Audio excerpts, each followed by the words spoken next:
नमस्कार कवठे महांकाळ महांकाली हाइट्स या 6 यशस्वी प्रोजेक्ट्स नंतर आता माळी बिल्डर्स अँड डेव्हलपर्स घेऊन येत आहेत तुमच्यासाठी एक नवीन आकर्षक प्रोजेक्ट महांकाली हाइट्स फेज 7 जिथे मिळणार आहेत 1 BHK आणि 2 BHK चे सुंदर हवेशीर आधुनिक फ्लॅट्स आणि तेही कवठे महांकाळच्या मध्यवर्ती ठिकाणी। या फ्लॅटचे खास वैशिष्ट्य म्हणजे प्रत्येक फेज साठी स्वतंत्र गृहनिर्माण संस्थेची नोंदणी व स्वतंत्र 7/12 आहे। हा पूर्ण प्रोजेक्ट महारेरा कायद्याअंतर्गत आहे।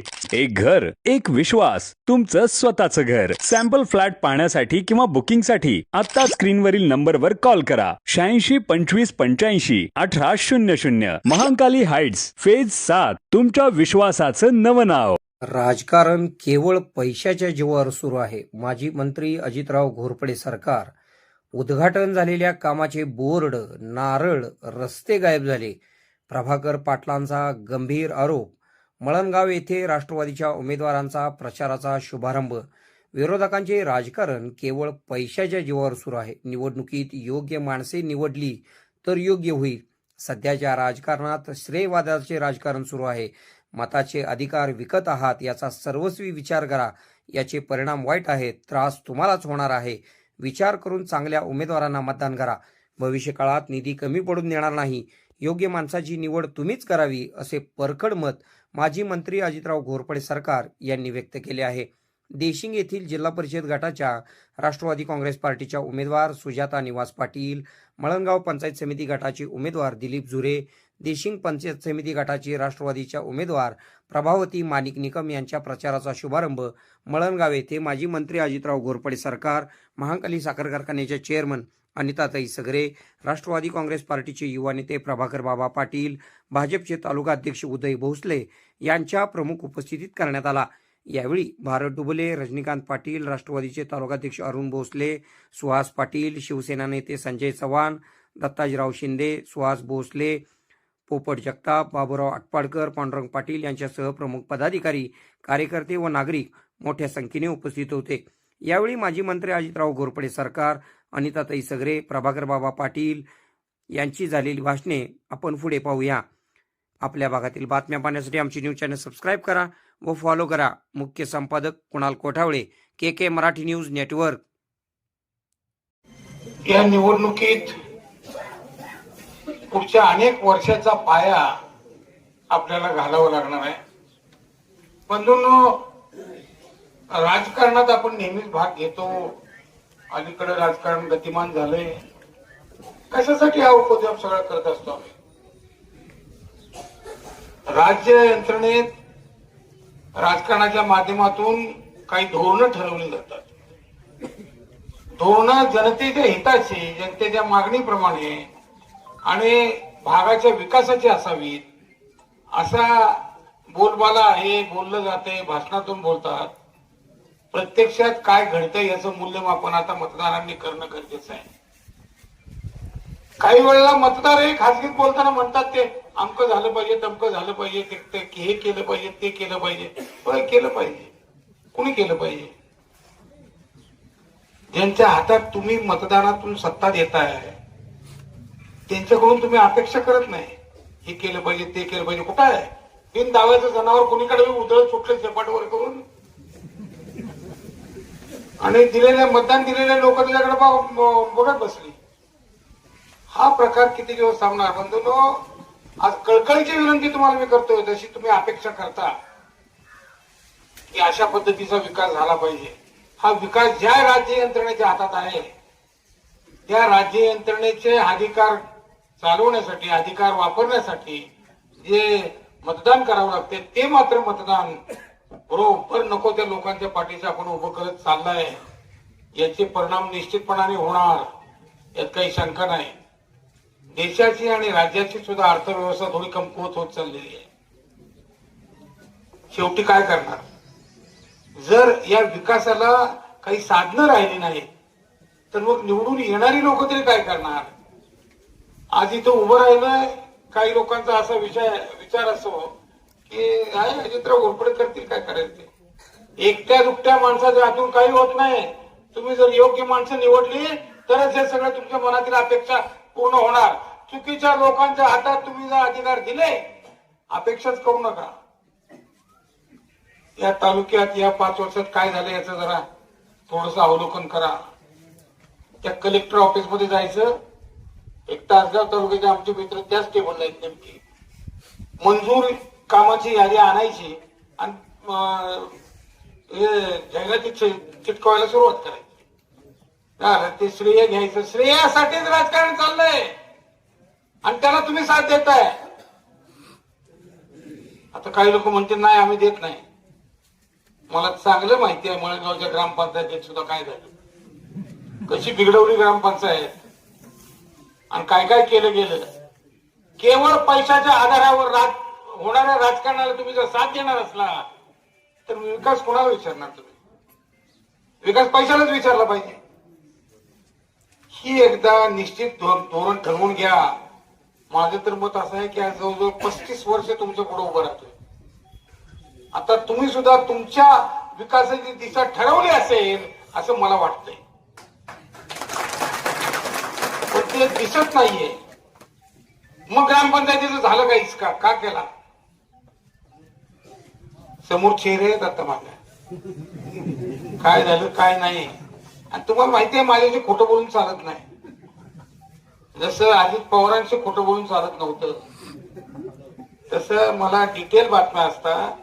काय काय झालं, काय मळगावच्या ग्रामपंचायतीचं काय काय का बिघडवलं तुम्ही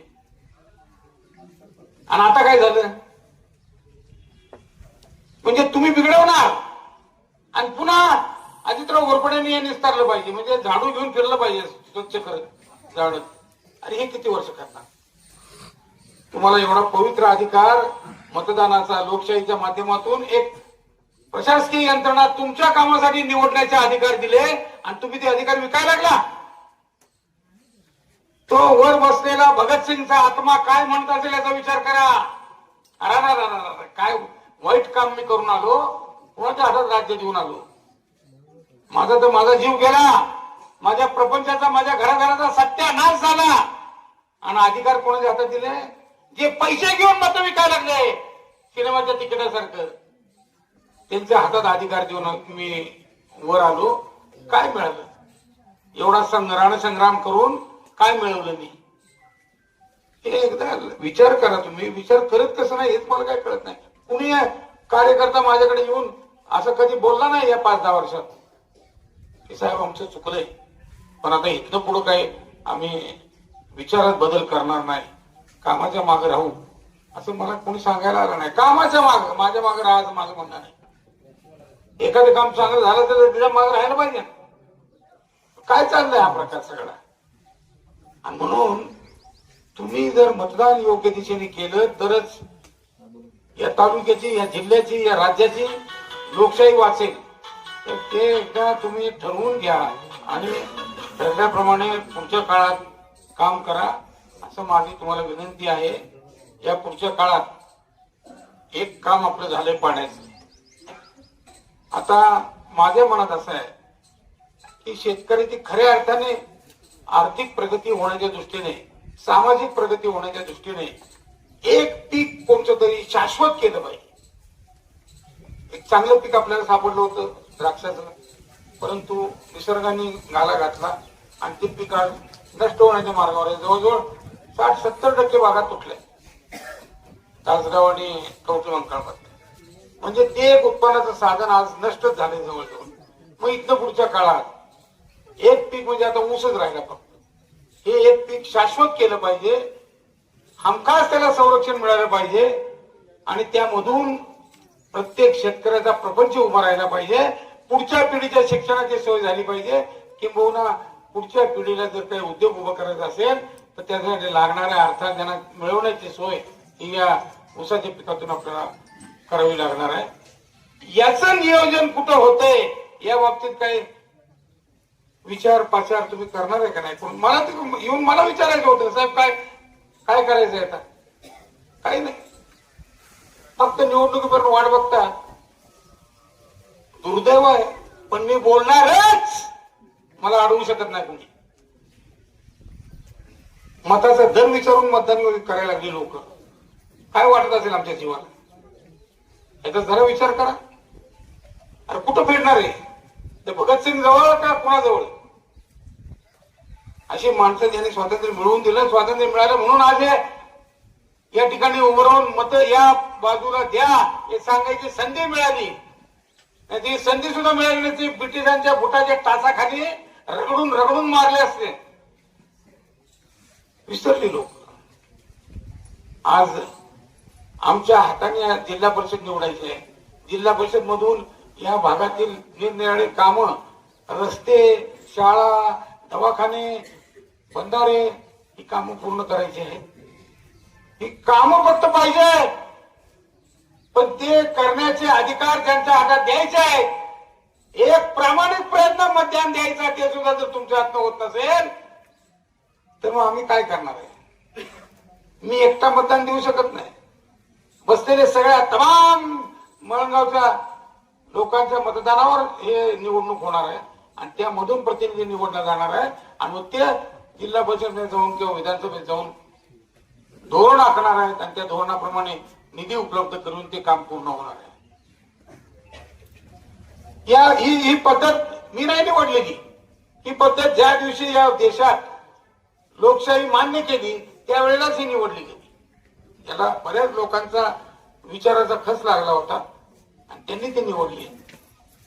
म्हणजे निवडलेल्या प्रचलित लोकशाहीच्या पद्धतीत जे काही आपल्याला संरक्षणासाठी पाहिजे, सुरक्षित करण्यासाठी पाहिजे, ते मतदान जर तुम्ही विकायला लागला तर अवघड आहे.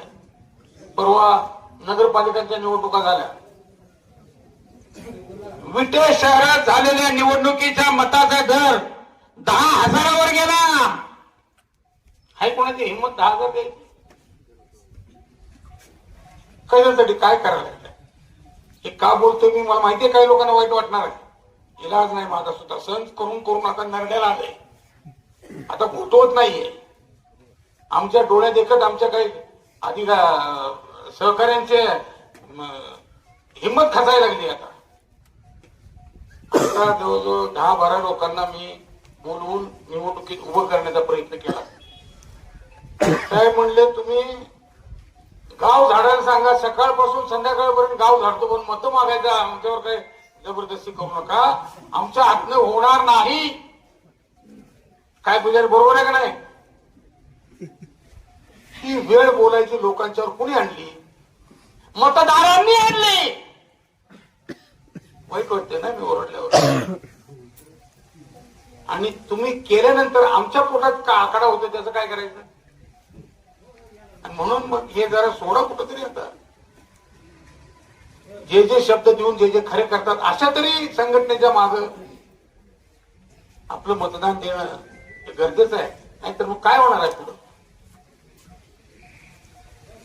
म्हणून मला आपल्याला सांगायचं आहे की जरा विचार करा. याच्यात आपण आता या जिल्ह्यात राजकारण करताना राष्ट्रवादी अजित पवार गटाच्या माध्यमातून राजकीय काम करत आहोत. दुर्दैवाने परवा आपले अध्यक्ष, आपले नेते सन्माननीय अजितदादा यांचा दुर्दैवी मृत्यू झाला. हा सुद्धा आमच्याच नशिबावर झाला. असो, निसर्गापुढे काही चालत नाही. निसर्गाने एका हेलकाव्यात आमचं होतं ते नव्हतं करून टाकलं.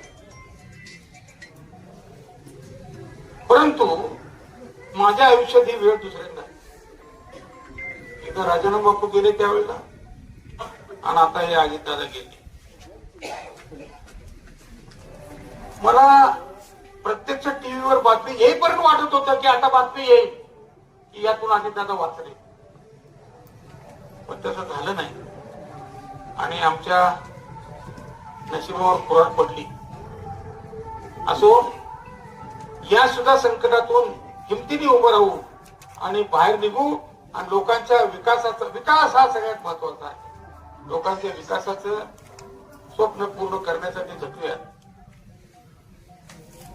अजितदादा सुद्धा जाताना म्हणाले, या देशाचा विकास, या राज्याचा विकास करण्यासाठी शेवटच्या घटकेपर्यंत मी राबत राहील. एका बाजूने ही भाषा करणारे अजितदादा खंबीर माणूस, अतिशय खंबीर माणूस. परंतु मी काल बारामतीला गेलो होतो. मातीचा ओढाचा कार्यक्रम होता. त्यांच्याबरोबर मी 5-7 वर्ष इरिगेशन मिनिस्टर म्हणून काम केलं. त्यावेळेला दादा इरिगेशन मिनिस्टरचेच मंत्री होते, मी त्याच खात्याचा मंत्री होते. जे जे मागणीप्रमाणे लोकांच्या करता येईल ते आम्ही केलं. काल बारामतीला गेल्यावर तिथं त्यांचा एक जवळचा सहकारी, जवळचा अतिशय जवळचा, म्हणजे त्यांनी ज्या संस्था निर्माण केल्या त्या संस्था बारकाईने तपासणारा, बारकाईने काम करणारा किरण गुजर म्हणून एक कार्यकर्ता आहे. कधी निवडणुकीला उभं राहिला नाही आजपर्यंत, एकदाही नाही. परंतु ह्या सगळ्या संस्थांचा भार तपासण्याचा आणि व्यवस्थित मार्ग लावण्याचं, काय अडचण असली तर दादांपर्यंत घेऊन जाऊन ते सोडवण्याचं काम त्यांनी अवघ्याहातपणाने गेले 25-30 वर्षात केलं. पुण्यात कॉलेजला असल्यामुळे माझी ओळख झाली होती आणि बरेच दिवस संबंध होता. तुम्ही लांबनं बघितल्यावर पळत आला. म्हणलं काय केलं, काय चाललंय? काही नाही साहेब, आता काय चालायचंय म्हणलं, आता अंधार, काळा कुठचा अंधार आहे डोळ्यासमोर. म्हणजे तुम्ही असं म्हणू नका, दादांचे संस्कार आहेत तुमच्यावर. परत हिमतीने उभं राहायला पाहिजे. लोकांच्या साठी आपल्याला हे सगळं करायचंय. होय बरोबर आहे म्हणलं साहेब, पण काही गोष्टी दादा जे बोलले त्या मनाला वेदना करून गेल्या. म्हटलं काय बोलले? त्याची शेवटची भेट झाली त्यावेळेला एवढा पहाडासारखा माणूस अजित दादा, काय काय त्याच्या आयुष्यात झाले तुमच्या समोर आहे, टीव्हीवर सगळं आलेलं आहे, तुम्ही वाचलंय, बघितलंय. शेवटच्या काही दिवसात स्पष्टपणाने बोलला, किरण कुठे आहे? म्हटलं घरी ये लवकर, आपल्याला पुण्याला जायचं. त्याला पुण्यात घेऊन गेले गाडीत, तो सांगत होता मला. आणि तिथं एक त्या मावळात एक रिसॉर्ट आहे, तिथे घेतली गाडी, शांतपणाने बसले, थोडं खाल्लं काहीतरी आणि एक झोप काढली. उठल्यावर ते किरणला म्हटलं, किरण मी या आठवड्यात राजकारण थांबवणार आहे.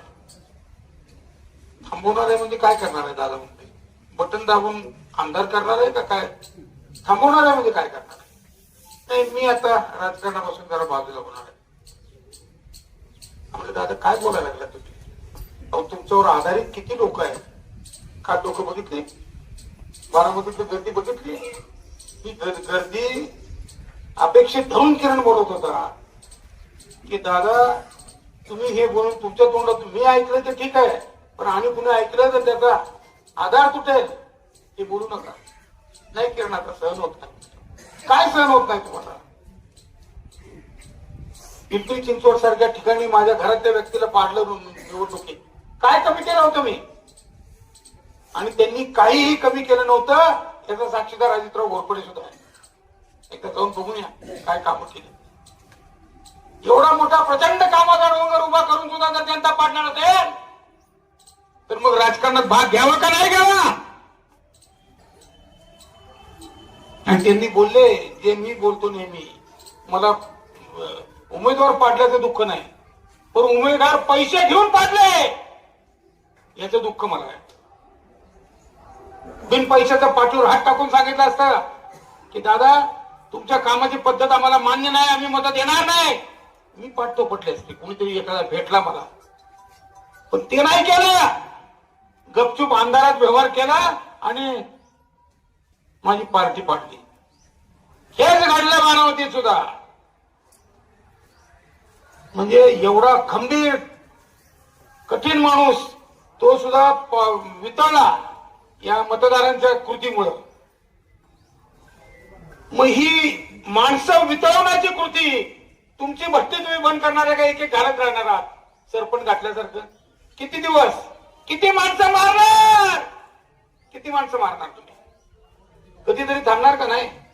एवढं ओरडल्यावर तरी तुमच्या हृदयाला पाजर फुटेल का? काय चाललाय हा प्रकार? जरा तरी विचार करा याचा. एवढ्यातनं एखादा येऊन मला भेटावा पुढच्या निकालानंतर की साहेब तुम्ही बोलला ते बरं आहे, बरोबर आहे, परंतु आम्ही आमची कार्यपद्धती आता बदलतो.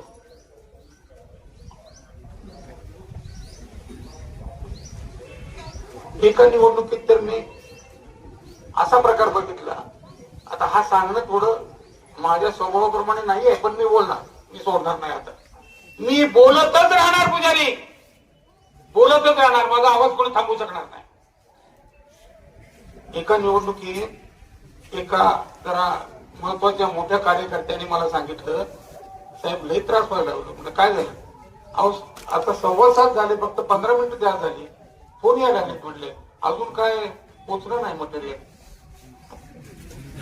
म्हटलं कसलं मटेरियल? मला वाटलं पैसे म्हणून सांगेल, दारूच्या बाटल्या. म्हटलं 7ला ठरलं होतं. होय म्हटलं ठरलो, खरंय, बरोबर 7 वाजता पाठवून ठरलो. त्यांची चिकन शिजली असेल आणि तुमची बाटली पोहोचली असेल म्हणून त्यांनी फोन केला. आधी बाटली जायला पाहिजे ना, मग कोंबडी. अरे काय कोंबडी बरोबर तुम्ही कार्यकर्त्याची बरोबरी करायला लागलाय? काय काय प्रकार आहे हा? आणि मग कसली लोकशाही? म्हणून आज हे बोललो ते ग्रामपंचायतीच्या मुळणगाव ग्रामपंचायतीच्या निवडणुकीत जो इचका केला, 2च माणसं आहेत, पण येड लावलं त्यांनी मुळणगावला. म्हणून मला हे बोलावं लागलं. कसं तुम्ही 2 माणसाच्या नादाला लागताय? आता मगाशी कोणतरी माझं नाव घेऊन अमुक योजना पूर्ण केली. हो केली, पण ती केल्यानंतर फळं काय मिळाली? मुळणगावात पैशाशिवाय मतदान होत नाही ही फळं आम्हाला मिळाली. मग आता मला सांगा, त्या म्हैसाळ प्रकल्पाच्या पूर्ततेची झक मी मारली नसती तर बरं झालं असतं पुजारी. म्हणून एकदा हे थांबवा कुठतरी. हे अति झालंय, आता फार झालं. आणि खऱ्या अर्थाने तुम्हाला सगळं कळतंय, तुम्ही ढोंग पांघरू नका. तुम्ही सर्वज्ञ आहात. आज कोण ढोंग करायला लागले या तालुक्याच्या मतदारसंघात? खोटे परवाने आणून कोण दाखवायला लागले? मध्ये वर उठले ते कुठली एमआयडीसी, योगेवाडी एमआयडीसी. कुठे गेली एमआयडीसी? अरे किती खोटं बोलणार? एक पिढी गेली खोटं बोलणार, दुसरी बी तीच सुरुवात झाली का? काय चाललाय प्रकार? आणि त्याच्यावर तुम्ही विश्वास ठेवताय? अवघड आहे काम. आणि मग एकदा माझ्यासारख्याच्या मनावर कोरलं गेलं की या लोकशाही खोट्याशिवाय काहीच चालत नाही, आणि मी माझाच प्रवास जर बदलला नाही, आता खोटच करायचं प्रतापराव, आता खोटच करायचं हे जर मी ठरवलं तर काय होईल? या सगळ्या गोष्टीचा विचार करा. आम्ही सुद्धा मोठं काटकसर प्रपंच चालवत असतो. आता हे निवडणुका उभे करतोय, आज पोटात गोळा उठलाय. सकाळी गाडीत बसतानाच एक जण आला मिरज तालुक्यातला. साहेब म्हटलं दादा गेले. होय बाबा गेले म्हटलं, सगळं महाराष्ट्राने बघितलं. आता हे निवडणुकीचं कसं?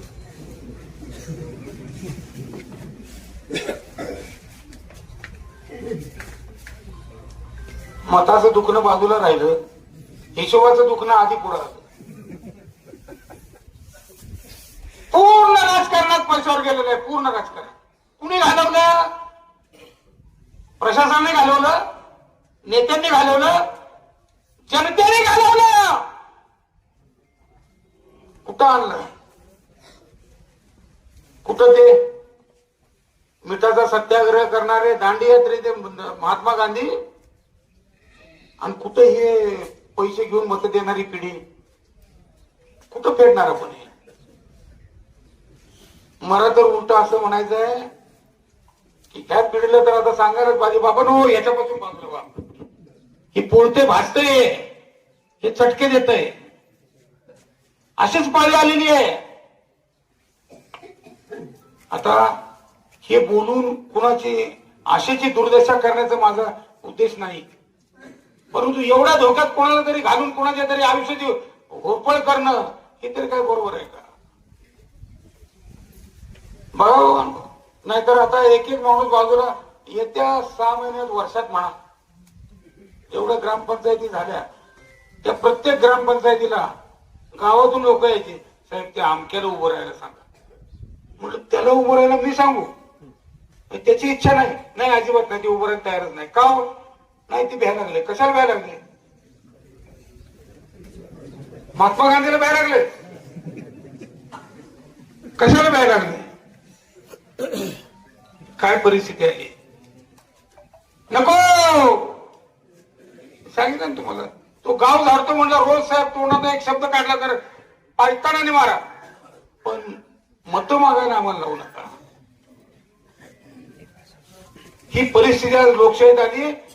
75 वर्षानंतर, आज स्वातंत्र्य मिळून 75 वर्ष झाली, आज ही परिस्थिती लोकांच्या लक्षात आली की ही लोकशाही आपल्या हातातनं गेलेली आहे. मग कुठे गेली? पैशाच्या हातात गेली. कसं काय मिळवणार? मी एका निवडणुकीत हा शब्द दिला होता की एकदा विधानसभेत जायची संधी मिळू दे, हा दुष्काळ मिटवण्याशिवाय सोडत नाही. आज काय परिस्थिती आहे तालुक्याची? मी ज्यावेळेला सभापती झालो त्यावेळेला रोज 180 टँकर पाणी प्यायला वाटलं जात होतं. प्यायला निश्चय करायचं.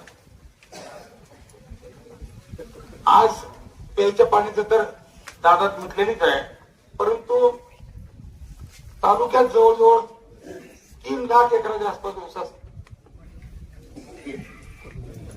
हा बदल झाला राजकारणात दिलेल्या शब्दामुळे झाला. मी उपकार केले असं म्हणत नाही, परंतु शब्द खोटा पडला, पडून दिला नाही, एवढं तरी झालंय.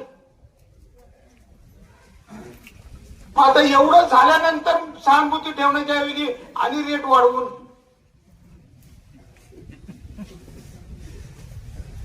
बरं मिटिंग बी कुठं होताना दिसत नाही. कांदे बटाट्याचा दर काय झालाय, मग आता मताचा दर काय काढावा, असं मी काय कुठं प्रोसिजर दिसत नाहीये. त्यामुळं किती कसं कुठं ठरतं मला काय माहित नाही. ठीक आहे, मला जेवढं सांगायचं होतं, माझ्यावर काहीही परिणाम होते, परिणामची फिक्र तर राहिलेली नाही. दादा त्या किरण गुजरने सांगितल्यावर माझे कान बधीर झाले.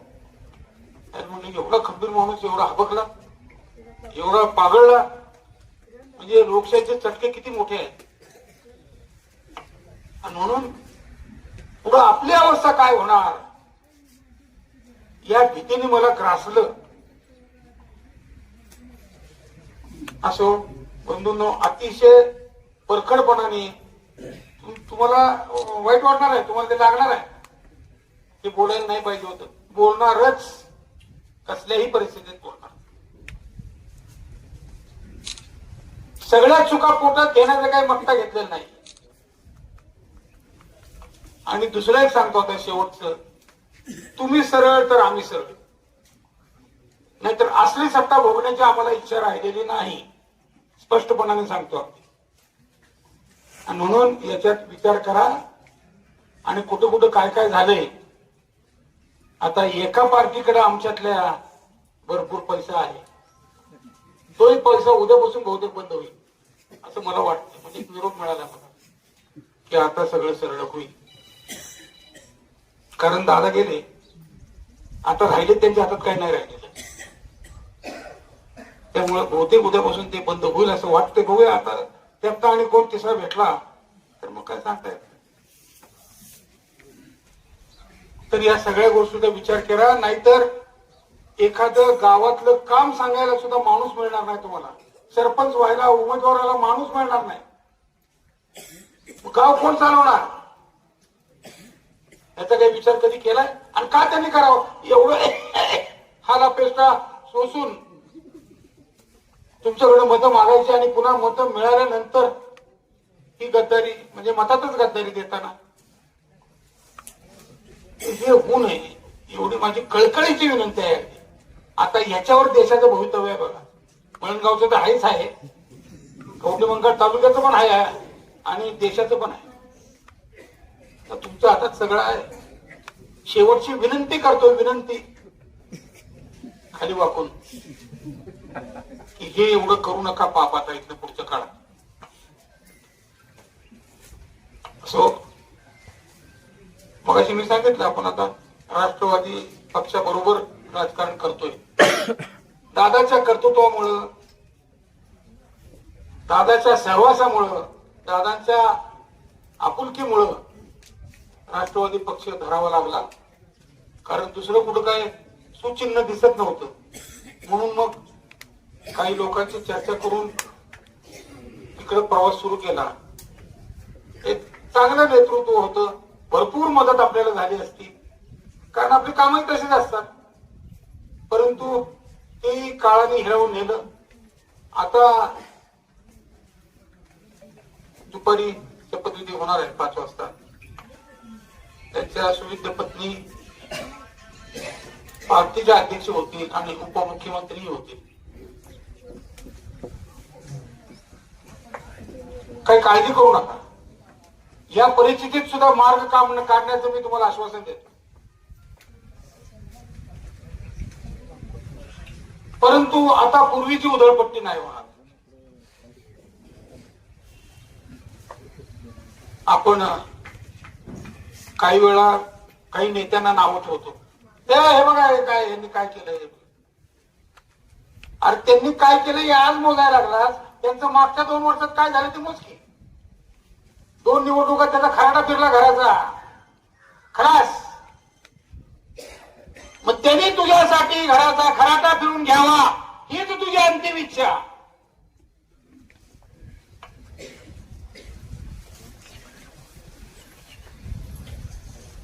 तर कशाची काळजी करू नका. जरी दादा गेले तरी आपण महाराष्ट्राच्या सह्याद्रीतले मावळे आहोत. परत जोर लावून पायावर उभं राहावा. इथं काही जीवन संपवायचं नाहीये आणि जीवनाची प्रगती नाही संपवायची. कमरेवर हात ठेवून हर हर महादेवची एकदा घोषणा देऊन पुन्हा कामाला लागायचंय. आणि पुढच्या काळात या संपूर्ण तालुक्याचं म्हणा, जिल्ह्याचं म्हणा, सर्वांगीण विकासाचं स्वप्न पूर्ण करायचं आहे. आणि आम्ही वचनबद्ध आहोत. जरी नेते गेले असले तरीही नेतृत्व करायला पुन्हा नेते मिळालेत. महिला जरी असल्या तरी ती सुद्धा रणरागिणी आहे बाई. कुठेही कमी पडणार नाही. त्यांना मदत करणारी माणसं सुद्धा भरपूर आहेत आणि योग्य निर्णय होतील. तुमच्या सगळ्यांच्या अपेक्षेचे निर्णय होतील याची मी तुम्हाला ग्वाही देतो. आणि शेवटी तुमच्या आणि त्यांच्यामध्ये मी आहेच दुवा. आईच्या शपथ घेऊन कामाला लागणे. तर हे मुद्दाम आपल्या पुढं मी विचार मांडले. आता कामाची काय गणती करायला नको आहे. सर्व प्रकारची कामं होतील, त्यात काही शंका नाही. आता सुद्धा मध्ये मी सांगितलं होतं प्रत्येक गावातली 2 कामं जी लोकांच्या अपेक्षेची आहेत परंतु राहिली आहेत ती एका कागदावर व्यवस्थित निवेदन तयार करून आणून द्या.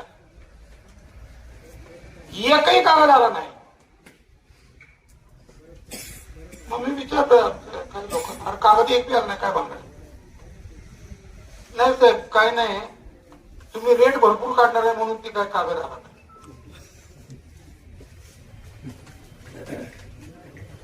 मग काम नको आहे का? नाही काम नको आहे, कामाची काही गरज नाही. मग काय नाही, रेट तेवढं भरपूर काढा म्हणजे झालं.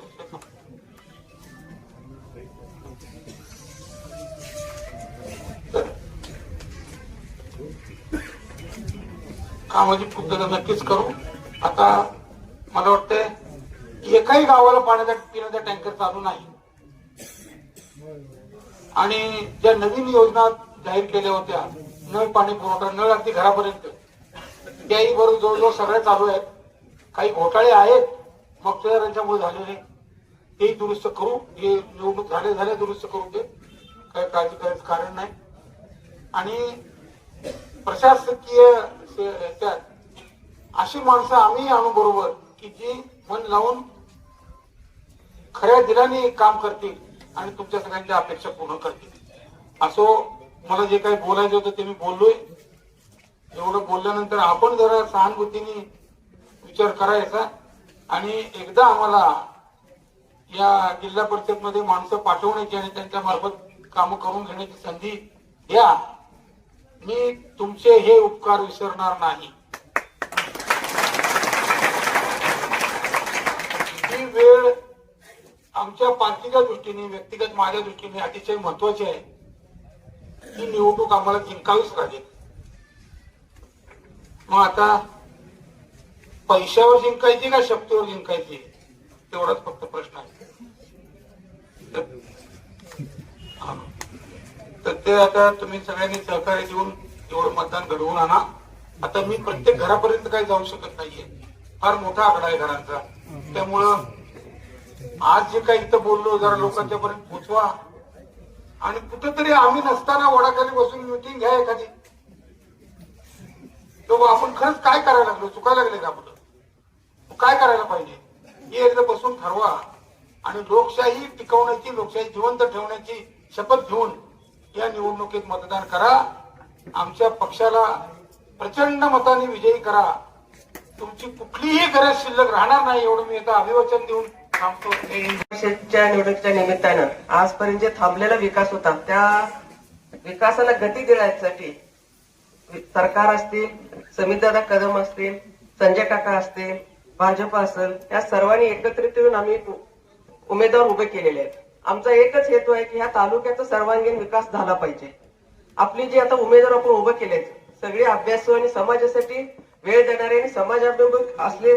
आता माझ्या म्हणजे हिंगणगाव मतदारसंघातलं जे नेतृत्व आहे ते अभ्यासू आहे, ज्याला समाजाबद्दल काळजी आहे. तर नानासाहेब असतील, सरकार असतील, त्यावेळेचे सगळे जे नेते होते ते प्रस्थापितांच्या विरोधात जाऊन संघर्ष करून हे तालुका उभा केला. मग दूध संघ असेल, साखर कारखाना असतील, आपले स्टँड, बऱ्याच गोष्टी राजाराम बापूच्या नेतृत्वाखाली ह्या सगळ्या लोकांनी त्यावेळी तालुक्याचा विकास आणि सर्वसामान्य जनता केंद्रबिंदू मानून त्याकडे त्यांनी राजकारण केलेलं आहे. आता सरकारांच्या बाबतीत बोलायचं तर ते मग अशी बऱ्याच वक्त्यांनी सांगितलं, आज त्यांच्या कृपेमुळे आज माझा कारखाना जरी बंद असला त्याकडे खचून आमच्या भागात 10,000 टन ऊस नसायचा. आज जवळजवळ 7 लाख 8 लाख टन ऊस उत्पादन होते. हे सरकारांचं जे त्यावेळी धोरण घेतलं, आमच्या तालुक्याला पाणी मिळालं पाहिजे, शेतकऱ्यांच्या मुलांच्या हातात 4 पैसे झाले पाहिजे. ह्या लोकांनी नेहमी सर्वसामान्य माणूस हा केंद्रबिंदू मानूनच काम केलेलं आहे. तर येणाऱ्या काळात तालुक्या लेवलला आम्ही सगळे एकत्र काम करणार आहोत. तालुक्याचं सुजलाम सुफलाम व्हायसाठी आपले जे आता दिलीप झुरे असतील त्यांनी पण समाजासाठी झटणार एक नेतृत्व आहे. आता सुजाता पाटील त्यांचं जे घराणं आहे, सुहास पाटील असतील, निवास पाटील असतील, समाजाभिमुख धोरण ठेवून त्यांचं वाटचाल असत्या. तर अशा नेतृत्वाला तुम्ही चांगली संधी द्यावी आणि त्या संधीचं सोनं नक्की त्यांनी करून दाखवणार आहेत. तर येणाऱ्या मगाशी वक्त्यांनी सांगितलं घड्याळाला बटन दाबलं म्हणजे खरोखरच अजितदादाला एक श्रद्धांजली वाहिल्यासारखी होईल. तर येणाऱ्या 7 तारखेला आपण सगळ्यांनी घड्याळाच्या बटनावर बटन दाबून त्यांना प्रचंड मताने निवडून द्या. एवढं सांगतो, थांबतो. जय हिंद.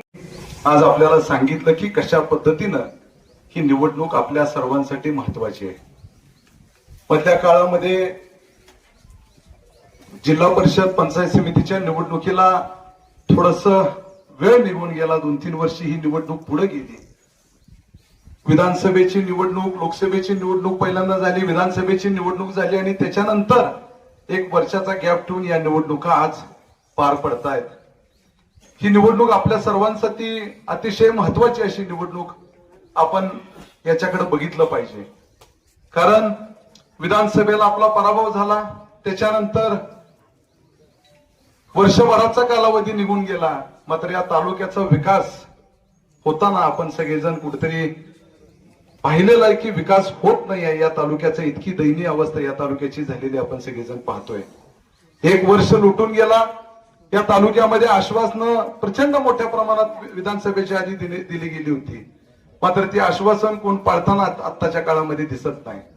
येणाऱ्या काळामध्ये आपल्या भागाचा परिसराचा विकास झाला पाहिजे म्हणून ही निवडणूक अतिशय आपल्यासाठी महत्वाची ही निवडणूक आहे.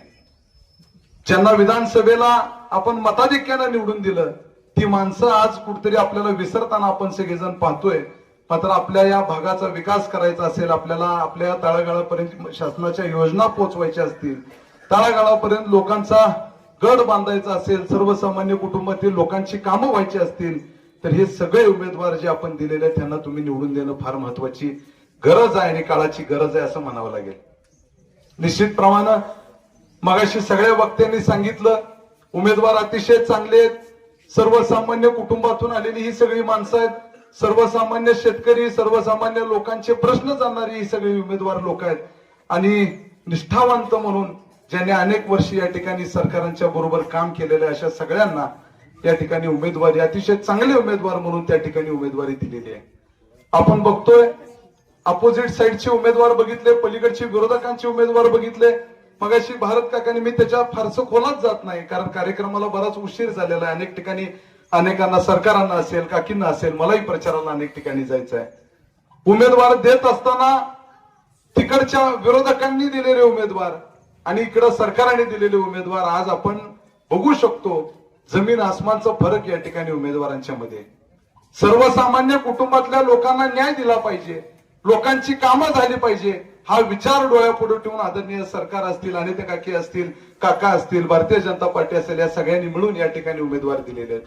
आणि पलीकडच्या साईडला आपण जर बघितलं तर पैसेवान लोकांना न विचारात घेणारे या ठिकाणी मगाशी उदयदादांनी उल्लेख केला की दलाल, कॉन्ट्रॅक्टर, भ्रष्टाचारी मंडळींना उमेदवारी देण्याचं काम पलीकडच्या विरोधकांनी केलेलं आपण सगळ्यांनी पाहतोय. या माणसांना न्याय दिला, या माणसांनी आपण निश्चितपणानं जर निवडून दिलं तर ही माणसं माणसातली माणसं आहेत. ही निश्चितपणानं तुमच्या आडीनडीला, तुमच्या या गावामध्ये विकास कामाला प्राधान्य देण्यासाठी अनेकांना या गावामध्ये अडचणी निर्माण झाल्या. जिल्हा परिषद सारख्या ठिकाणी काम असेल, पंचायत समिती सारख्या ठिकाणी काम असेल तर तुम्ही या उमेदवारांना बोट धरून घेऊन जाऊ शकाल असे उमेदवार या ठिकाणी या सरकारने देण्याचं काम केलं. पलीकडचे उमेदवार पैशामुळे निवडून जर आलो म्हणले आणि तुम्हाला विचारात न घेण्याचे उमेदवार या ठिकाणी निवडून त्यांनी उभा करण्याचं काम केलेलं आहे. अशा उमेदवारांना आपण निवडून द्यायचंय का हाही विचार या गावानं, या परिसरानं, या जिल्हा परिषद गटातल्या लोकांनी केला पाहिजे. सरकार या गावामधल्या लोकांनी, मी तुमच्या आधी एक जवळजवळ अर्धा तास या ठिकाणी आलो होतो, लोकांनी मला सांगितलं या गावामध्ये बोर्ड लावले, उद्घाटन झाली, दुसऱ्या दिवशी बोर्ड गायब, उद्घाटन केलेलं नारळ गायब, उद्घाटन केलेले दगड सुद्धा या ठिकाणी गायब केले, पण रस्ता काही झाला नाही. अशा अनेक उदाहरणं या परिसरामध्ये आपण पाहतोय. अशा उमेदवारांना आपण निवडून द्यायचं आहे का? आज आपण या येणाऱ्या तरुण पिढीचा विचार केला पाहिजे. त्या मुलांसाठी, आपल्याला हक्कासाठी कोण आवाज उठवतोय हा विचार करून त्या ठिकाणी उमेदवारांना निवडून दिलं पाहिजे. माझी आपल्या सगळ्यांना विनंती आहे, आपल्या भागामध्ये गटार करून त्या ठिकाणी विकास होत नाही, रस्ते करून विकास होत नाही. मात्र ज्या गावामध्ये, ज्या तालुक्यामध्ये पाण्याचा थेंबही नव्हता, प्यायच्या पाण्याची वणवण होती, अशा तालुक्यामध्ये सरकारांच्या माध्यमातून म्हैसाळ योजनेचं काम झालं आणि आज आपण कुठेतरी सदन हा तालुका झालेला आपण पाहायला मिळतोय. निश्चितपणानं त्यानंतरच्या काळामध्ये विकासाला पुन्हा अडचणी निर्माण झाल्या. तुमच्या सर्वांच्या आशीर्वादानं काका खासदार झाले. भारतीय जनता पार्टीच्या माध्यमातून या तालुक्यामध्ये प्रचंड मोठ्या प्रमाणात निधी उपलब्ध झाला. त्याही वेळी टेंबू योजनेचं काम, विस्तारित टेंबू योजनेचं काम आपण करू शकलो आणि या लोकांना सदन बनवण्याचं काम करू शकलो. अशा उमेदवारांच्या पाठीमागं तुम्ही निश्चितपणानं राहिलं पाहिजे. आज अनिता काकी असतील, सरकार असतील, काका असतील, भारतीय जनता पार्टी असेल, आम्ही सगळे मिळून या ठिकाणी तुम्हाला एकच शब्द या निमित्तानं देतो की येणाऱ्या काळामध्ये हे उमेदवार अतिशय चांगल्या पद्धतीनं काम करतील आणि या उमेदवारांना काम करत असताना कुठल्याही पद्धतीचा निधी आम्ही कोणीही कमी पडून देणार नाही असा शब्द या निमित्तानं तुम्हाला सर्वांना देतो. तुम्ही सर्वांनी या ठिकाणी अतिशय तन मन अर्पण करून या ठिकाणी काम करायचं आहे.